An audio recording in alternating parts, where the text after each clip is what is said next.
One wins. Well, I tell you what, though, I mean, if you look at his track record, he's been able to do that just about everywhere he's gone. And a lot of it has to do with the style. They like to spread the floor. They'll shoot threes. Not much on rebounding. It's more about possessions with John Beilein. Possessions to give an opportunity to knock down some points, particularly from beyond the arc. Which enables him to play 4 guards at a time. Witter looking for room. Lazy pass, almost got it stolen right there. Darius Morris just missed. Witter splits defenders. Look at the double teams in the trap right now. They make it so difficult on you, take you out of your rhythm. Ashford to the bucket. Right down the gut of the Michigan defense. Well, Darrell Ashford tied with P. Allen Stinnett for leading scorer on this team. Junior college transfer, instant offense. You know, he's more of a slasher, and we had an opportunity to see what he does best right there.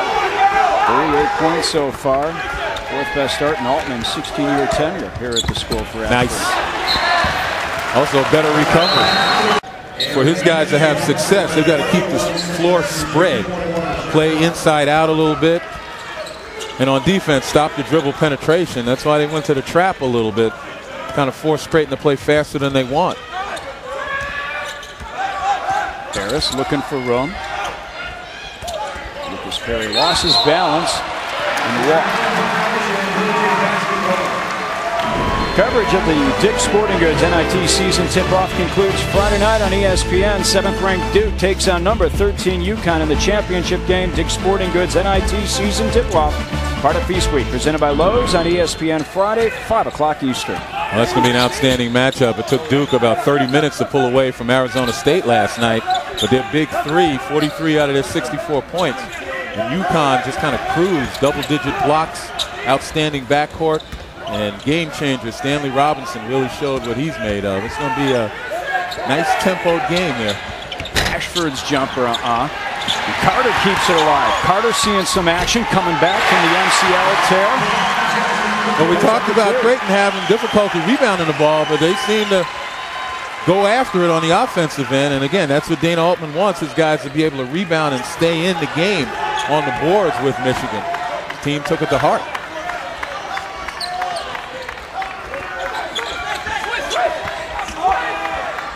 Lucas Perry throws it up from 3 and hits. Lavelle Lucas Perry, his 3rd triple of the season. 11-6 Michigan.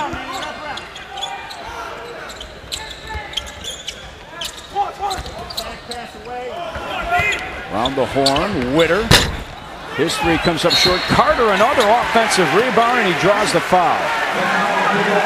Justin Carter partially tore the MCL in his left knee in the 2nd exhibition game against Nebraska Omaha. Seeing some action after taking some time off. Well, on the last play, look at number 31 right here on your screen down low. And just come on a little bit of a curl.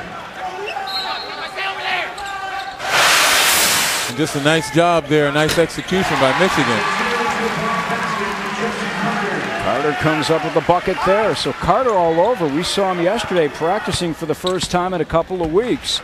Coming off of the injury and playing well.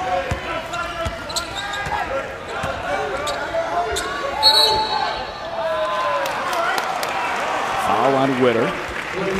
That's his first. Well, Manny Harris at 6'5". That's a disadvantage for Cavell Witter, who's 6 feet tall. Harris posting up, isolated. Michigan trying to get him the ball. Witter's going to need some help if Harris persists in posting him. Now the switch back. You got Justin Carter guarding Harris here, trying to deny him. Much better matchup for Creighton. Harris, the Big Ten player of the week. And Zach Gibson into the game, knocks down the 2. Zach Gibson, a pretty solid rebounder, but a post player who can shoot the 3, kind of step outside. There's another steal against the trap. Lucas Perry at the other end. Too hard. Gibson gets it. Lost it going up. He'll stay with Michigan. Creighton, again, can't afford to turn the ball over and give Michigan a chance in transition. Michigan, a much bigger team, quick. Bearing down on Creighton presents problems. Creighton last year turned it over just 12 times a game, 2nd best in the Missouri Valley Conference. This season, a little more careless with the basketball. 16 giveaways a game.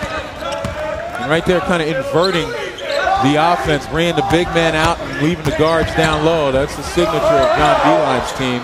You get the screen downs, you get the shooters coming off screens beyond the arc. Stu Douglas on the floor for Michigan. Novak looking for roll.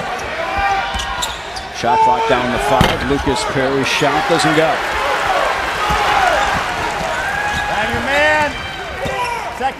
Wayne Runnels on the floor for Creighton. He gets it. Been a rebounding machine through the first 3 games, and he's fouled. Stinnett takes a seat. Carter back. Again, we talked about Creighton having an opportunity to beat a ranked team right now, to kind of get on the NCAA tournament radar screen. They're competing. They want to take the pressure off of having to win the Missouri Valley Conference regular tournament in order to get that automatic bid. Harris turns it over. No, you can't throw that pass against that zone. Sims down low.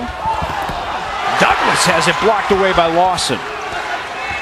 See, all it took was feeding Lawson with that dunk, and he's made a couple of big plays. Big three-pointer there for Anthony Wright.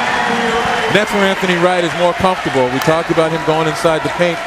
Tried to make something happen, missed the layup, but as we mentioned, 3/4 of his offensive production comes from beyond the arc. And that was coming into this season, Len. That's his first 3 of the year.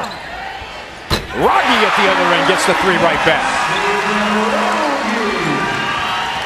Well, Ethan Rogge now 9 of 15 this season beyond the arc. You got to watch him. If you're Michigan defensively, you got to find out where he is.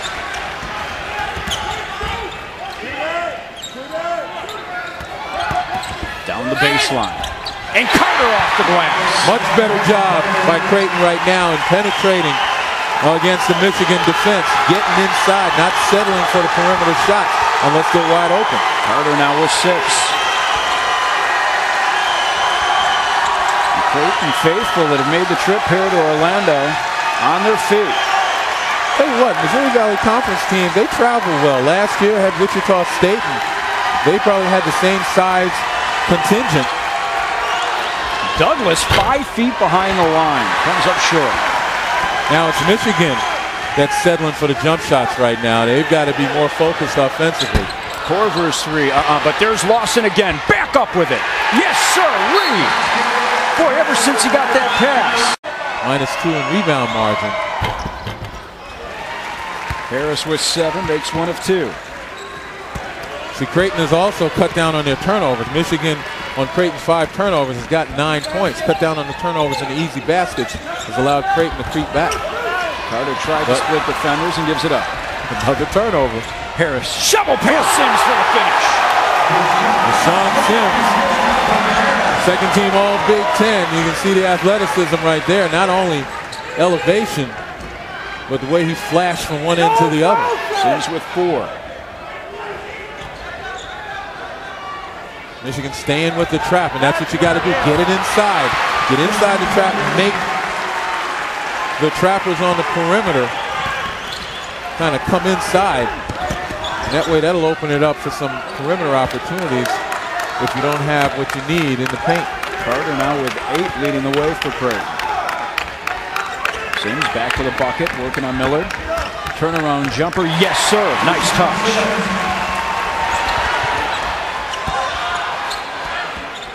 Steal for Michigan. Novak all alone. The southpaw knocks it down for 3. Creighton just careless with the ball. Certainly, you know, Michigan applying the pressure. That's where it begins. But Creighton's got to make passes that they're sure of. And also the receivers have to come and meet it. Carter again to the bucket. Boy, they have found him a number of times in the paint. Well, that's because they're looking. Early in the game, they were looking to take the